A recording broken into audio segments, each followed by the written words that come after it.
Hey everybody, it's Greg Rice. We're here in North Providence with Stacy Smith of Stacy Smith Studios. Stacy, how you doing today? Good, nice. How are you? Nice to see you. Nice to see you also. So Stacy and I actually got acquainted through a mutual friend, Mr. Francois Karam. Yes. Yep. So that's how we met each other, and I didn't even know that you had this studio here. So kind of tell us about, how long have you been here? When did you get involved with photography? And things like that. Okay, so yeah, I've been in this current studio for about 4.5 years. I had 2 other studios prior to this, but this kind of fell in my lap, and it's really become my second home. The studio is my baby, and I really put a lot of work into it. My dad, who's no longer with us, helped me build a lot of the studio, so that makes it even more special to me. Yeah. And I started off actually as Stacy Smith Photography. Okay. Yep. Back in 2009. And then I believe it was 2015, I incorporated and I changed the name to Stacy Smith Studios because hence the studio. And I just loved the flow of the name. So I've been doing this for going on almost 12 years now.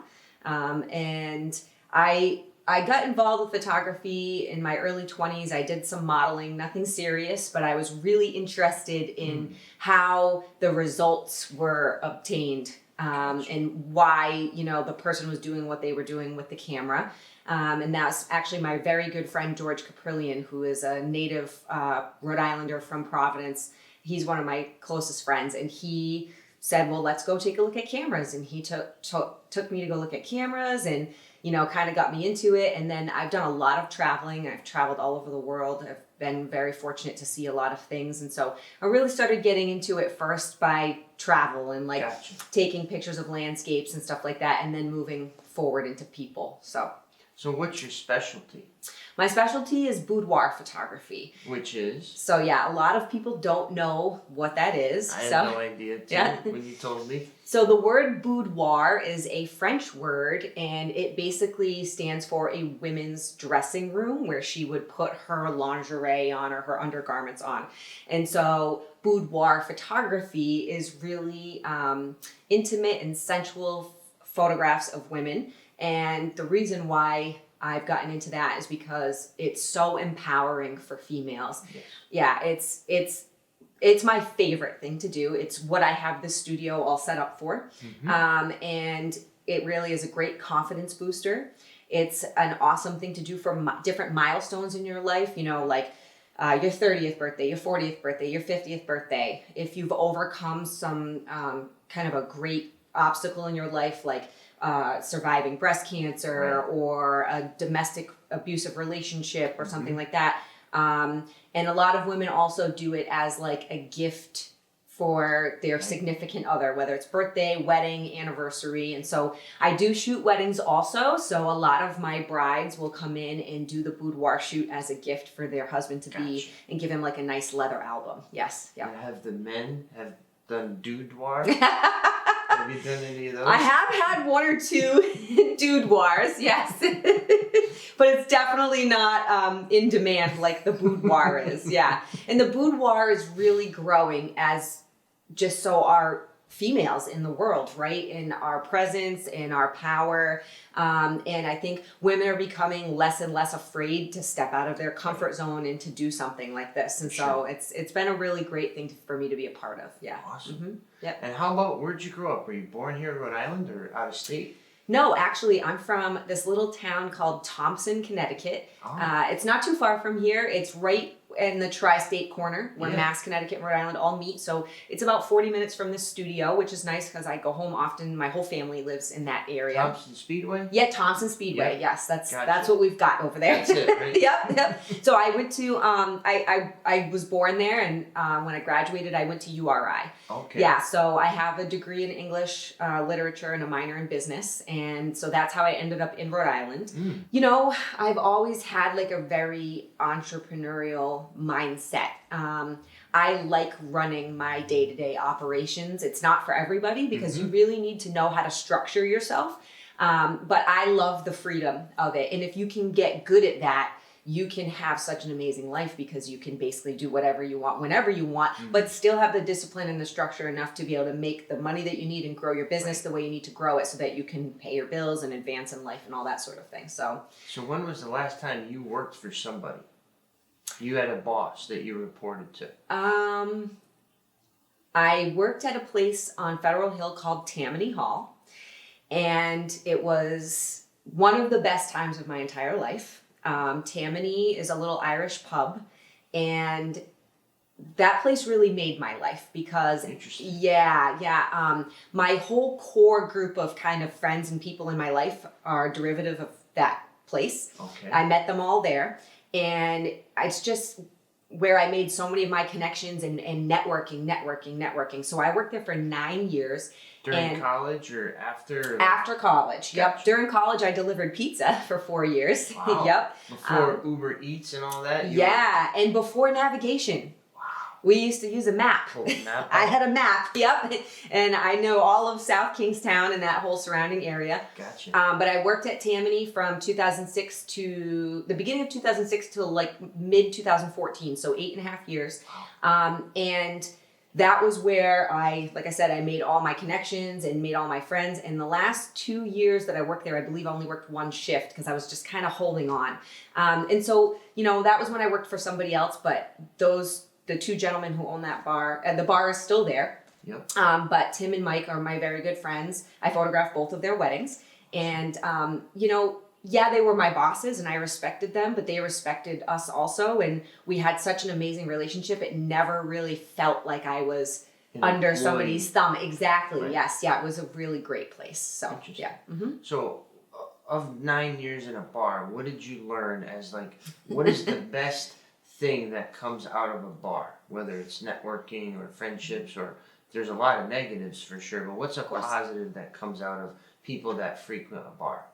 I would definitely say the friendships. Gotcha. You know what I mean? Because a lot of times when people are getting together in a bar, it's for a special occasion. Mm-hmm. So birthdays, and I mean, even when I left, like my last shift there, they had a huge going away party for me. And I mean, everybody came, and it's just a place where people gather to have fun. So we always said that Tammany was like the next Cheers. And Okay. So we would have these big tables in the center that were the community tables. And so you couldn't reserve one of those tables. People could just walk in and all different people could sit at those tables, and you would end up sitting next to a stranger. Yeah. And then boom, you'd get to know them and become friends. And so it was where everybody knew your name, and a lot of the same people went there, and I made so many friends. Yeah. And it's funny because in a place like that where, yes, people sit at a bar during bad times and during good times, but all those happy gatherings is such a great thing to be a part of. And now that's kind of shifted into this business for me because I'm a part of people's, when they get engaged, when they get married, when they get pregnant. I do maternity photos, when they have their babies, and then even tying in the boudoir. It's such to see the ladies' faces when they get their photos and to watch them really kind of own themselves and celebrate their own unique beauty while they're doing their photos is a real honor to be a part of. My goal every time, if I accomplish nothing else, it is to allow them to feel so comfortable that they are just authentically themselves, because that's when I'm going to capture the best photos. Yes. Yep. And it's so powerful. And a lot of my business is about empowering women. I'm a woman-owned business, you know, and so just showing other ladies a lot of the things that I do to show other people what they're capable of. Like if I can do it, you can do it. You know? Absolutely. Yeah. Yep. So you've been a part of creating memories and experiences your whole adult life. Pretty much. Yes. Yep. Most people never feel that because they go to a job they hate and they punch a clock and they come home and you're every day though creating that. It's for yourself and for other people. Mm-hmm. That's amazing. It is, because, you know, think about like these moments. We're all going to die. Mm-hmm. Okay. And some of us have lost some people who are really close to us, right? Like my dad was my best friend. Yep. I'm not going to cry. And all I have left of my father are pictures and videos. And so that just is applicable to everything. So when you're pregnant, you're only pregnant for 9 months. And so when that's gone, yes, you could always get pregnant again, but all you have left are your memories. When your wedding day, you spend years, especially now, people are spending years because of COVID, rescheduling, planning this perfect day. And then when it's over, poof, all you have left are your memories, but you're so anxious and you're so focused on the schedule that sometimes you're like, it's like a whirlwind. And you can't capture all that. Exactly. And when you can go back through pictures and video, that is what's going to take you back to that time in your life. And it's a priceless thing to have. And I don't say it just because it's what I do, but of all of the stuff that comes together for your wedding day and all the vendors, they all play a very significant, important part, right? 100%. The DJ, the event coordinator, the dress, all that stuff. But the photography, the photos are forever. They're Correct. The one thing that lasts forever. Yeah. And you, as a client, should not be trying to find the cheapest person. I was a DJ, as we were talking about. That's right, yes. And the folks would always say, oh, I found a DJ that'll do my wedding for $250. And it's like... And that's what you're going to get, $250. Yes. Okay, you got to pay, and you're investing, as we're talking about, in your future and the ability to look back. Yep. I had a young lady in here last night doing a boudoir session, and at the end of the session, I said, "By the way, where are you from? How did you hear about me?" And she's from, I think she said Wilmington, so way up past Boston. And I was like, wow. And you came all the way down here? And this is exactly what she said to me. She said, I was looking at tons of photographers, and obviously this is a very intimate type of session. So you want to make sure that you can trust the person, that they know what they're doing, and that you get the idea that they're gonna guide you in the right direction, right? And it's not cheap, okay? The boudoir photography is an expense. And she said, I was at all the photos I was looking at, your photos were the only ones that I thought were genuinely worth the money, and B, you had hundreds of reviews. And I'm really big on collecting the reviews on Google, online, because especially for boudoir, because what you're going to read over and over and over again is Stacy made me feel so comfortable. Stacy guided me throughout the whole session. Stacy told me exactly what to do. I was blown away by my photos. And I can honestly say, and I don't know what the future holds, but I've never had anybody with the boudoir ever be unhappy, which is really great. And that's huge, right? Because you get women, and I have women who come in their 60s, women who come in their 20s. They're all different shapes and sizes, and you have to really uniquely tailor the session to their body, to their face, their angles, and their what their personalities. Exactly. And I make sure that they know that although I'm guiding them, it's their session. So you have to speak up if I suggest something and you're not into it, Don't be afraid to tell me, hey, I want to use that background over there, or what if we did this pose? Because I can come up with lots of stuff, but I'm also not in your head. So I don't know what you're thinking, And so I also encourage them, if they want to bring a girlfriend or a guy friend, whatever, that's a lot of fun too, because I'll use their friend as an assistant. And I think in this day and age, some photographers, or just people in general, they're such a know-it-all, and I don't believe in that. So I'm always open to everybody else's suggestions, because two sets of eyes is better than one, So I always tell the friend, if you see something that's out of place, or if you come up with an idea, don't be afraid to speak up. You're not going to offend me. Like, I would love to hear what you're thinking also. And I really get that person involved, and then we can all just kind of hang out and have a good time. And before you know it, they just feel like they're with one of their girlfriends. Right. You know what I mean? And that's really what I want to come across as. Yeah. Or they feel like they're by themselves. Yes. Which is where you get that organic. Yes. Like, pretend like I'm not even here. Exactly. And it's hard to do that because you're a stranger. This girl comes from Boston. She's never seen you before. She's in this building. How do you make somebody feel intimate?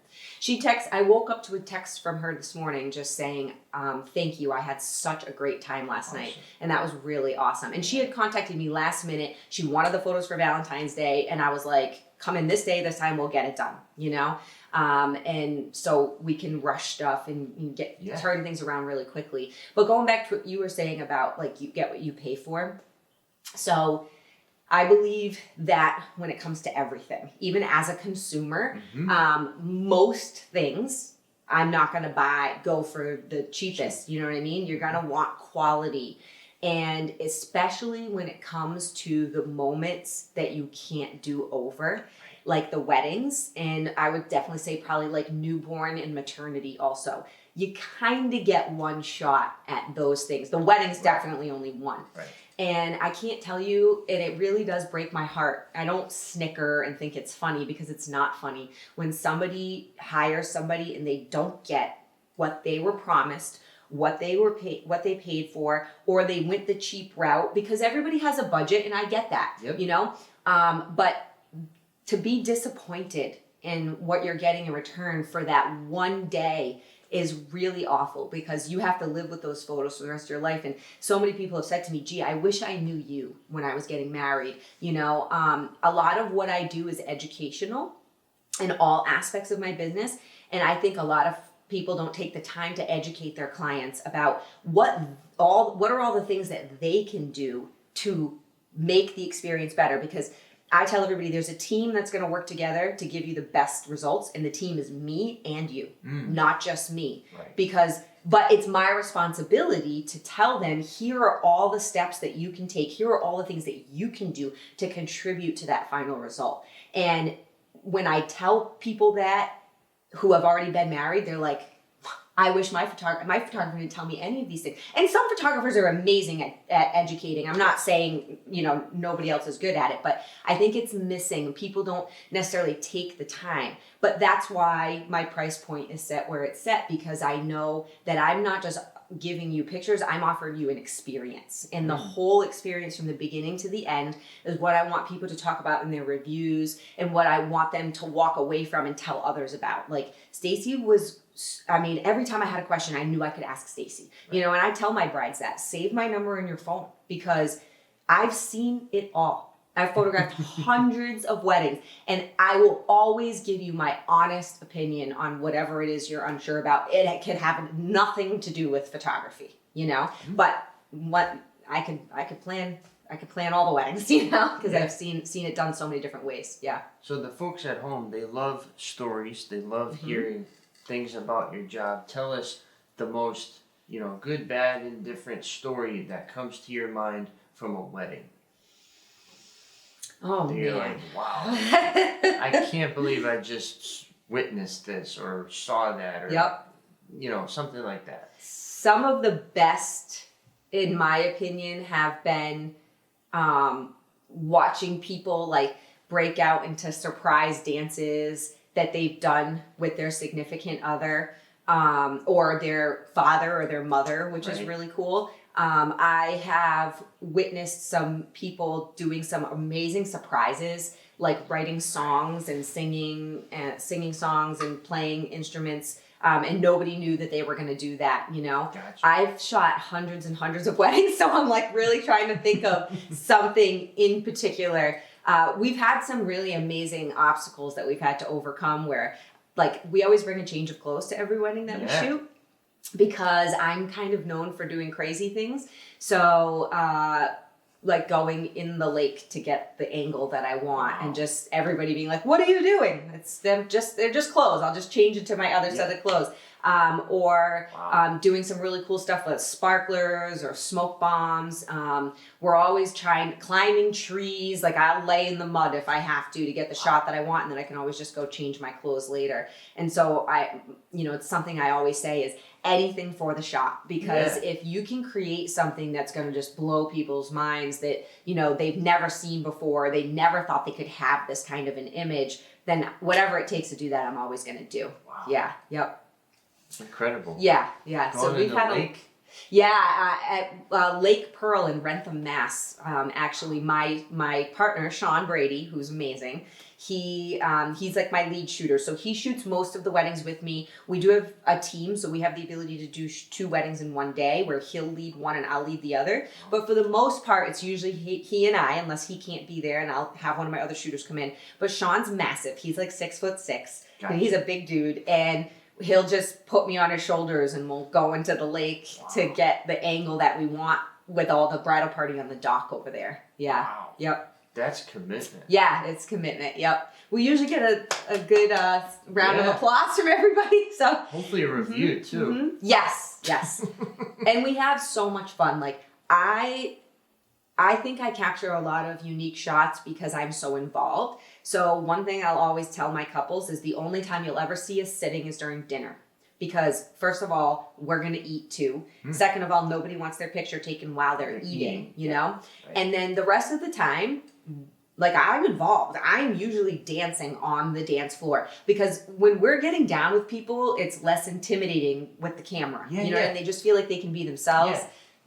Like I'll lay down on the dance floor and have everybody like come up above me with their drinks, and I'll put like the fisheye or the wide angle lens on and get some really unique shots like that. And I love when I get to deliver the images and then the bride and groom are like, oh my God, and they didn't even know that we did that because maybe they weren't in the room or whatever the case may be. Yeah. So it's a surprise almost when they get their package because it's like, holy shit, Yep. I missed all this because like you said, I was busy or preoccupied. Yeah, people are pulling them in so many different directions. And so like the other thing I always tell them is you won't very often see myself and the other shooter together during the reception because it's our job to be separate. That's why there's two shooters, because whatever's happening over there, I can't capture if I'm over here. So that means Sean or Mo or Jose or whoever's with me should be on that other side of the room capturing it. Yeah. I have traveled quite a bit to shoot a lot of destination weddings, and something just came to mind for me. So I have an assistant here at Stacy Smith Studios. Her name is Rebecca McLean, and she's really amazing. And I met her back in 2017 because one of my brides referred her and her fiance to me to do an engagement session. So we went down to Castle Hill in Newport, and by the end of the session, they were asking me if I would be willing to go to Mexico to shoot their wedding. Because they were just hiring me for an engagement session. And I was like, are you serious? And they were like, yeah, we just had so much fun with you. Like, we would much rather have somebody that we know come with us who we can communicate with the whole time than you. And this is not to knock anybody, but when there's a language barrier or if, you know, somebody's in another country, you're not always going to get the same kind of communication and prompt responses. And when you're planning a wedding and you have a question, you want a response as soon as possible. So long story short, they took me with them to shoot their wedding. And we did, after the wedding, we did a trash the dress shoot. So in their tux, and Michael's in his tux and Becky was in her wedding dress. And we literally went into the ocean at sunset. And the pictures are just to die for. And I mean, I get like this high from doing stuff like that. Yeah. And it's just so crazy. Another amazing memory, because now they're really starting to pile back in, is my dear friends Heather and Jay got married. Jay is American and Indian, so they had a traditional Indian ceremony and dressed in, you know, all the garb, and they had the mandap, which is like the altar, and they did all of that traditional, and it was truly incredible to be a part of something so different. But it was also such a lively wedding. I think at 1:00 in the morning, there was still like 100 people on the dance floor, like rocking out. And I think I was there for like 17 hours. And people, Heather worked with me at Tammany Hall. That was how I met both of them. And so we had, I mean, if there were 300 people at this wedding, I knew 200 of them. It was like a huge group of all of our friends. And we just had the most amazing time. And I think people were feeling that wedding for like a week, like just still excited about having been a part of it. Yeah. Yep. So it's just it's a really cool part of life to be involved in, you know? So let me ask you this. I don't know how you're going to respond to this, but what is your least favorite thing about your profession that you wish you could just change, or there would be a change maybe in society or the norm or just the way that it's approached? I think the least favorite thing would probably be when people think you're just a photographer. Explain. So, and I know everybody has like priorities and people value certain things differently. But as a business owner, and what I tell my other photography friends is you can't let people take advantage of you, and you need to know your value. If you don't value yourself, nobody else is going to value you. And you have to accept that not everybody is your customer. And there are people who are never going to be willing to pay what I charge, but I know what my time is worth, and I know what my product and my final result is worth. And so that's fine. My answer is, you know, hey, no problem. If anything comes up and you change your mind, just let me know. And instead of, whoa, wait, what if I did it for this much? Those days are kind of gone for me. So I think the value in society, I think it's changing in a way because of the digital age. So back in the day, like even if you go back like 15, 20 years ago, before everything was super digitalized, prints and hanging your memories on the wall was a priority for people. Right. So they would call their photographer, they would do a photo shoot, then they would come back in and meet with the photographer. And at that time, the photographer would have them view all of their images, and then they would place an order for prints. And nowadays, that's kind of gone away. And that's probably my least favorite part, because you can't just keep your photos in your phone and on social media forever. Okay.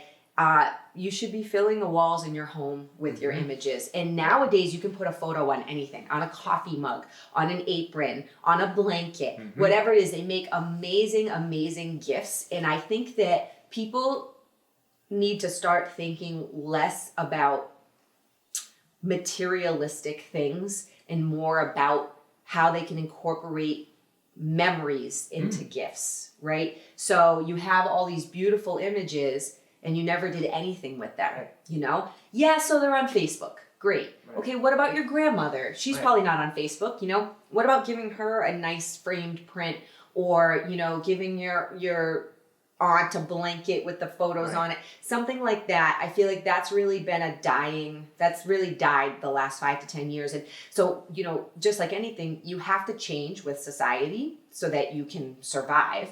And so I was a real stickler for a long time. I would not give digital images away with my photo shoots because I wanted people to buy prints. Yeah. But then it gets to the point where, here's the other part of photography that's probably a big downfall, is just because you have a camera, you're not a photographer. Okay. And unfortunately, and listen, we all have to start somewhere, and I can appreciate that also, but there's a difference between having it be a hobby and being a profession. Okay. I'm a professional fitness competitor, but I do it as a hobby. Got you. For me, I don't do that as a job. Exactly. Because I don't know enough. I'd have to study, right? And learn all of these things. So the same thing with the photography, you know, so every soccer mom gets a camera and all of a sudden she's a photographer. Okay. Well, when you hire that person for $500 to shoot your wedding, and all your photos are blurry, or they're not lit properly, or there's moments that are missed because they're not sure how to think ahead about what's going to happen, well, you got what you paid for, you know? So I think that also waters down the profession. So when you have a bunch of people charging next to nothing to take your photos just because it's a hobby for them, you have a group of people who are going to say, well, why would I pay Stacy $3,000 to shoot my wedding when I could pay, you know, someone over here $250 or $500? But again, that's when my logical sense has to come into play and not get upset and just say, you know what, then those people are not your customers. So when I'm talking to other photographers and they're asking me, I just had this conversation actually with one of my shooters who does like some freelance stuff on the side last week. And he was telling me what he charged. And I was like, no, you need to charge more than that, because you're worth more than that. Right. I know you are, because you take all my pictures for me and you're phenomenal at what you do. And you're watering down the market. So as a whole, we need to work together to keep that value up. And I believe in being very fair. So my whole motto, and everybody I'm sure does it differently, is I charge what I feel not only I'm worth, but what I would pay. Yeah. You know, I'm not gonna rake people over the coals and make it, you know, unobtainable with the price, but I know what they're getting in return and how much time I'm actually putting into it. And that's the other thing people don't realize, is how much work goes into behind the scenes. They think I'm coming to your wedding and shooting your wedding and then I'm going home. Right. It's just begun. It's just begun. Oh, yes. Every wedding is about a 40-hour job for me. Yeah, with all of the meetings and planning ahead of time. That's a good point. Say that again. That's 40 hours of labor. Yes. Not only for you, but for your assistants Yep. too? No, I would say primarily for Collectively? me. Yeah, because like, so the second shooter, when it comes to weddings, there's always another shooter, and that shooter comes and shoots the wedding with me. But I'm the one who is doing all the marketing to bring the clients in. Gotcha. I'm the one who's meeting with all of the clients, Gotcha. giving them, I do all custom built packages for my weddings. I'm the one who's giving them the quote. And then I'm the one who's working with them all the way up to the wedding. So I do multiple check-ins beforehand to gather a bunch of different information. I'll go visit the venue with them if I feel like I need to see the space. And then the day of, the other photographer shows up and shoots the wedding with me, but then they go, here's the memory card, and they hand me all the photos. I do not outsource my editing. I do all of it myself. Yes, that's an option to outsource, and a lot of people do, but I don't know. I have a hard time with that because you lose touch with it. Exactly, and it's my finished product. So when I hired Becky as my assistant, Becky takes care of, she's like a personal assistant for me. So she does a lot of running errands. She's also a very, very talented artist. So she does a lot of projects here at the studio. Gotcha. But that takes all that heat off me. So then when I have to put the hours of editing in, it's not like, I'm working 100 hours a week because I've assigned 20 hours of other stuff to Becky because I would rather create that finished product myself. So most vendors, well, all the rest of the vendors besides the videographer and the photographer leave the wedding and their work is done. We leave the wedding and now we have to go through all of the footage and edit all of it to create that final product. And it's not also to be underestimated that built into the price is the amount of responsibility that is being placed on me that I'm choosing to take on. But that's part of it too. Why is a wedding so much more expensive than a photo shoot? Because if your photo shoot gets screwed up for whatever reason, we can just do it over. The wedding cannot be done over, and you need to really, I'm a fast-paced person. Like I like kickboxing over yoga, or I like the weddings because I like that they're always moving and things are always happening, and you have to be able to adjust very quickly and anticipate all kinds of things going wrong. I bring a toolbox with me to weddings, and I've had to fix zippers, we've had to sew things back together because I'm the photographer, but if something goes wrong, it still affects me. So if I can be part of the solution to the problem, then I want to be. And then it's just, you have to set very clear expectations, and it's kind of sad. And, listen, I've been doing this for 12 years and I've maybe had like 2 or 3 not so great experiences. Nothing detrimental, but with some, maybe people who just were a little unreasonable, but then I always like to take a step back and say, okay, what could I have done better? And usually that comes with setting expectations. And so part of my contract, there's a huge paragraph that talks about that, okay? You get 700 to 1,000, minimally 700 to 1,000 retouched images from your wedding. Not every picture will be perfect. It's impossible. I don't have control over every single thing that happens throughout the day. I don't have control over the weather.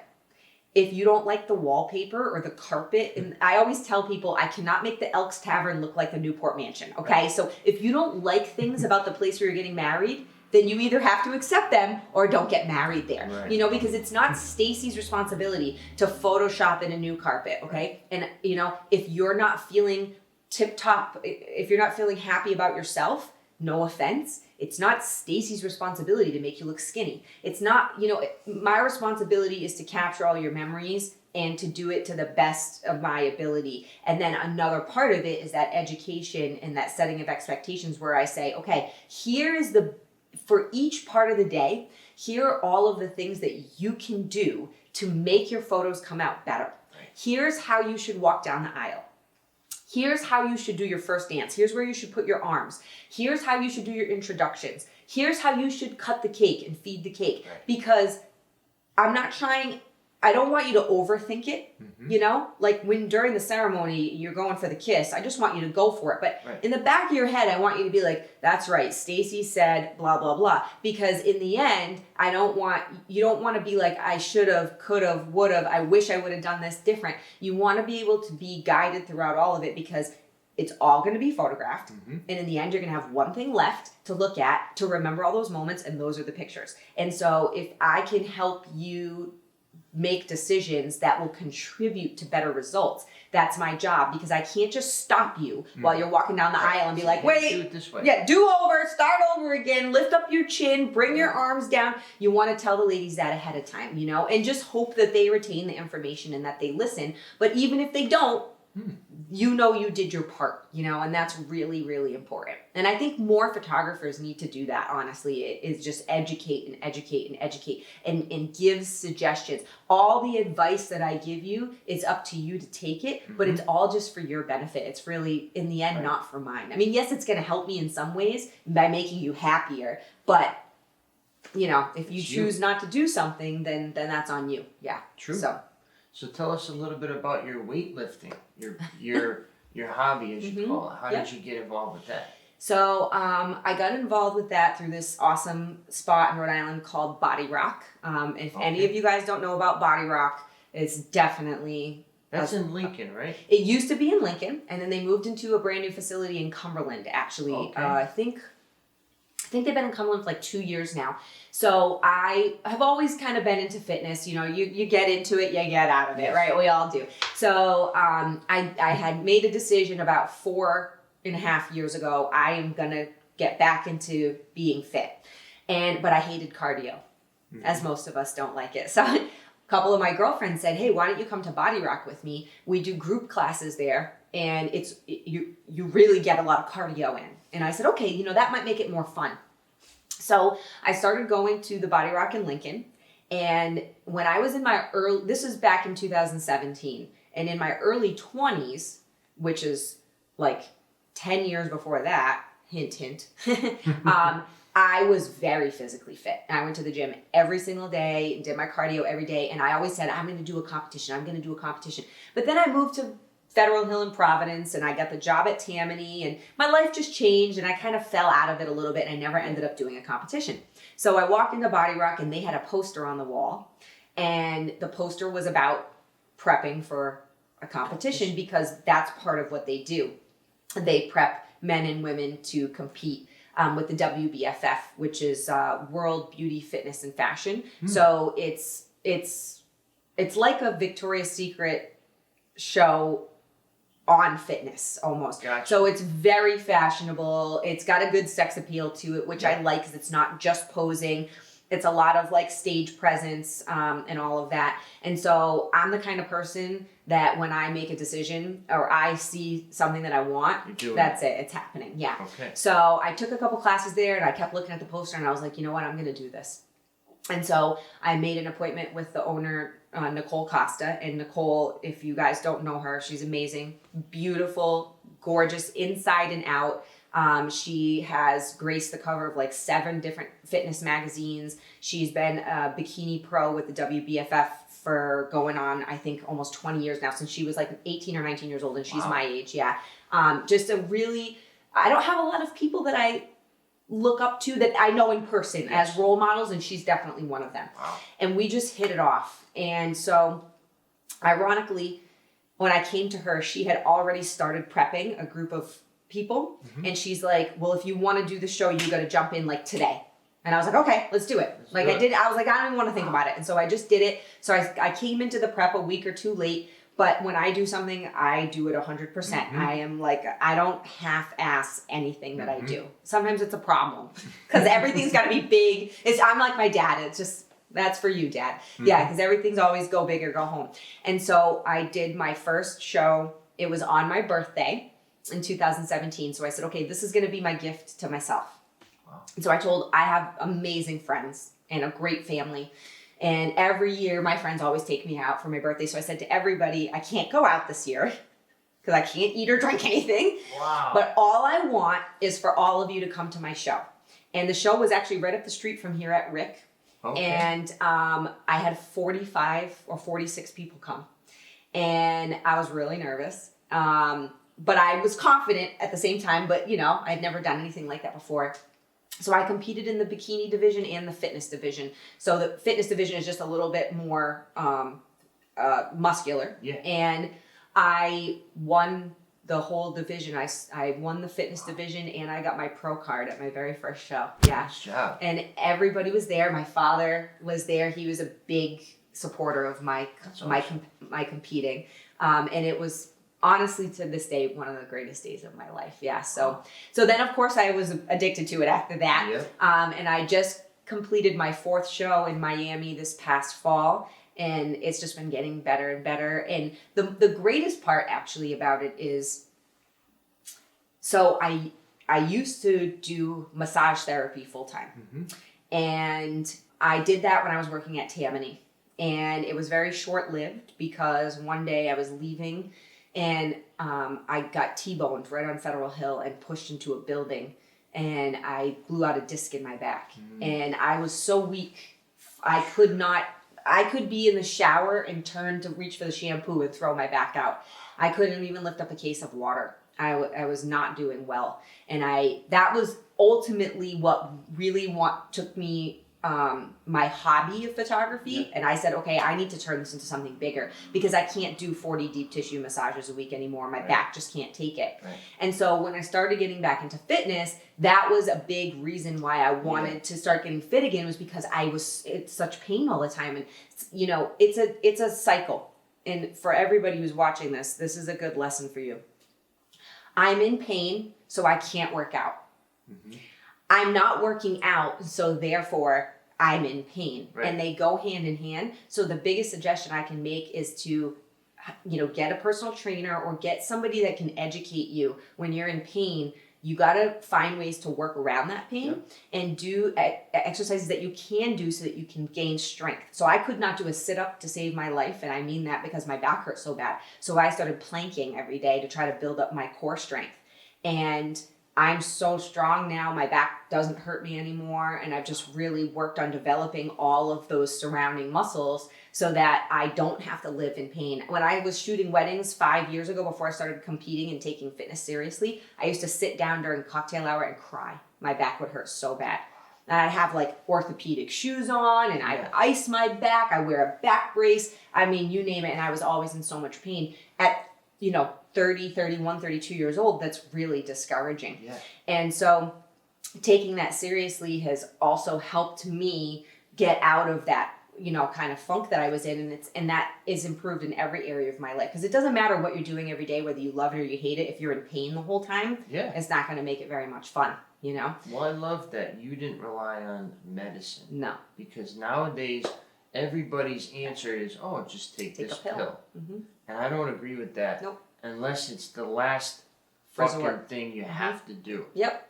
And it's scary because you can see what happens if you start, now you need this, and now you need another one because you take so much of this. Yep. And it's like a constant management of not even feeling good either. You're just masking the pain. Yes, you're not actually fixing anything. Correct. Solutions rather than Band-Aids. Yes. You know what I mean? And that's really what people need to focus on. And a lot of it's just mindset, and you need to realize what you're capable of. People just don't give themselves enough credit. True. And, that's why I love fitness so much, and that's why I love even mixing the two, because once I get involved in the fitness world, I photograph a lot of the competitors as well.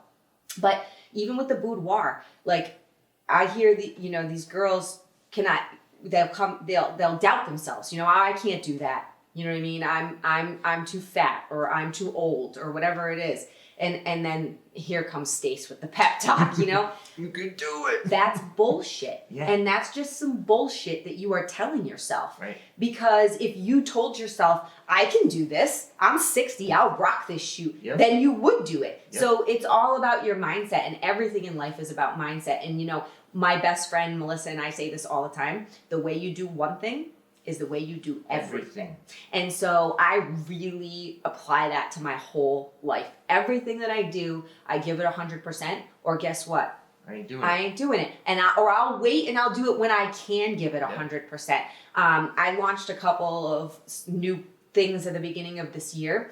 These things have been cooking in my head for a long time, a year, maybe 2 years, but I just never did them because I knew I couldn't give them 100% at the time, you know? And I have another idea that's cooking that's going to be probably coming to fruition later on this year. But again, I need to make sure that when I unleash that, I can tend to it, because people do not take you seriously when you're not consistent. Yes. And that's really important. You have to be consistent in everything. I do a lot. But I'm single and I have no kids, so it's just me, and that does make it a little bit easier. Sure. And I understand, you know, when you have a significant other and you have a family, that's your priority, For sure. you know, and then you have to say, okay, I have to let a few things go, you know? And so sometimes some of the things I do are seasonal, and so I'll rotate them, okay? So when this one project isn't as, you know, on the up and up, then I can roll out another one. Because when you do too much at once, you water it all down, you know, and you need to really stay on top of all the things that you do. And Yeah. people sniff that out. In a heartbeat. Yes. Yep, they do. Oh, look at Stacy. She did another thing and then it fell off. I don't want anybody to ever say that about me. And I'm not saying I never have. Right. I'm not perfect. But in the last couple of years, I would say I've really elevated my mindset a lot. I think I've always been a very, very hard worker. Since I was 15 years old, I wanted a job. I wanted to work. My parents are both very hard workers. They're both very creative. They love to build things and do things. My dad taught me everything. And I've always been like that. But I think since I lost my dad, it's like this overwhelming sense all the time of what would my dad do and how could I make him proud? And my mom too, you know? And so taking that more seriously of, okay, you know what? Don't do this unless you can give it 100%. Or if you're going to do this, these are the times that you're going to block out for this every single day. I'm a write stuff down person. So I don't keep a calendar in my phone. My calendar is an actual appointment book. And I like to write all my notes down. And one piece of advice I can give is every night before you go to bed, you should be looking at your book and saying, what's my day tomorrow? How do I set myself up for that mentally? And not just what are the things that I have to do, but what is the outlook I have to have on the day tomorrow in order for it to go as smooth as possible? Because failing to prepare is preparing to fail, you know, and all those little sayings, they're around for a reason because they're really true. And I think people just brush them off and think, oh, whatever. But you know what? If you compare your people who take those things seriously to people who don't, you'll see a big difference, you know, in their success and the way people view them and how I want people to look up to me, and I want to leave a legacy. So when I'm not here anymore, if I get wiped off the face of the planet tomorrow, people are going to say, you know what, Stacy always, this is what she was. And Stacy always gave 100%. I knew I could always depend on Stacy. It's important in all areas of my life. Like I try to be a really good friend. I try to be a really good sister. I try to be a really good daughter. And I think when I try to do everything good, it makes me better as a whole person. You know? Absolutely. Yeah. And you sleep because you're so tired, right? I actually sleep like a baby. Yeah. I love sleeping. Yeah. I'm really good at it. Yeah. Yeah. But if you're half-assing all day, eating like shit, doing nothing, try to go to bed. Yep. You at home probably know. You don't sleep. It's like this constant battle of like lethargic feelings and like, oh, I'm not today, I'm tired. So when you work like you do, and I do with the real estate, when you lay on that pillow, it's like affirmation of you did good today. Yes. This is another thing I try to teach everybody is you have to look at the big picture, okay? And if you don't take care of yourself, you can't take care of other people, or you can, but not as well as you could if you took better care of yourself. You can go to the gym every day. You can't out-train a bad diet. So if you don't want to eat well, you're not going to get the results you're going to get. You got to drink plenty of water. I'm really good at recognizing when I'm not doing things. And so like for January, one of my main things was, all right, Stacy, you need to drink more water because I wasn't drinking enough. And so I bought one of those big gallon jugs. And so many people are like, that's obnoxious. What are you carrying that around for? It's a reminder. I don't care if it's obnoxious. I don't care what you think. This is making me drink the gallon of water every day, and that's my goal. And that's all I care about is what is the solution to get me to the goal. And so when people are not sleeping good, they're not recovering, you know what I mean? And then they can't be focused and they can't have the right mindset. And so everything has to tie in together because all work and no play makes Stacy a dull girl. So you have to be able to have balance in life, you know? And certain times of the year, I'll work I just had this conversation actually a couple weeks ago with my mother and my sister. They're like, Stacy, you work so much and blah, blah, blah. I'm like, listen, I got to take it while I can get it, okay? Yeah. There's nothing else to do right now. Look at it outside. What are you going to do? If I want to work till 2 o'clock in the morning every night, I will. I still sleep, but in the summer, when I'm cruising around in my Jeep with no top on every day going to the beach, then you'll say, gee, must be nice. Well, look at how much I worked all winter. They forget that, though. Exactly. People are very weak, I think, physically and mentally nowadays. They are, yeah. And they forget things, and it's very subjective what they remember. Like, it's tough to be like you nowadays. People are not putting in that effort. They're too reliant on everything, you know what I mean? People are made up of their excuses. They never want to take accountability for don't complain about the things you don't have because of the work you didn't do to get them. I worked for every single thing that I have ever had. I've never had a rich boyfriend. I've never had stuff. Yeah, you know what I mean? My parents were always hardworking. They provided me with everything that I needed, but they always taught me, you're going to work for this if you want it. You know what I mean? I had a job in college. I've always been responsible, and now my sister has a daughter, my niece, who's the love of my life. And that's one thing that we really focus on with her is teaching her how to pick up after herself, teaching her manners. Like, these things are instilled from a very, very young age, and you have to set the example. You know what I mean? And I take that very seriously as a whole. Like, social media is huge nowadays, and my business, I'm in the photography business, so pictures and social media are one and the same. So I'm very, very present on social media,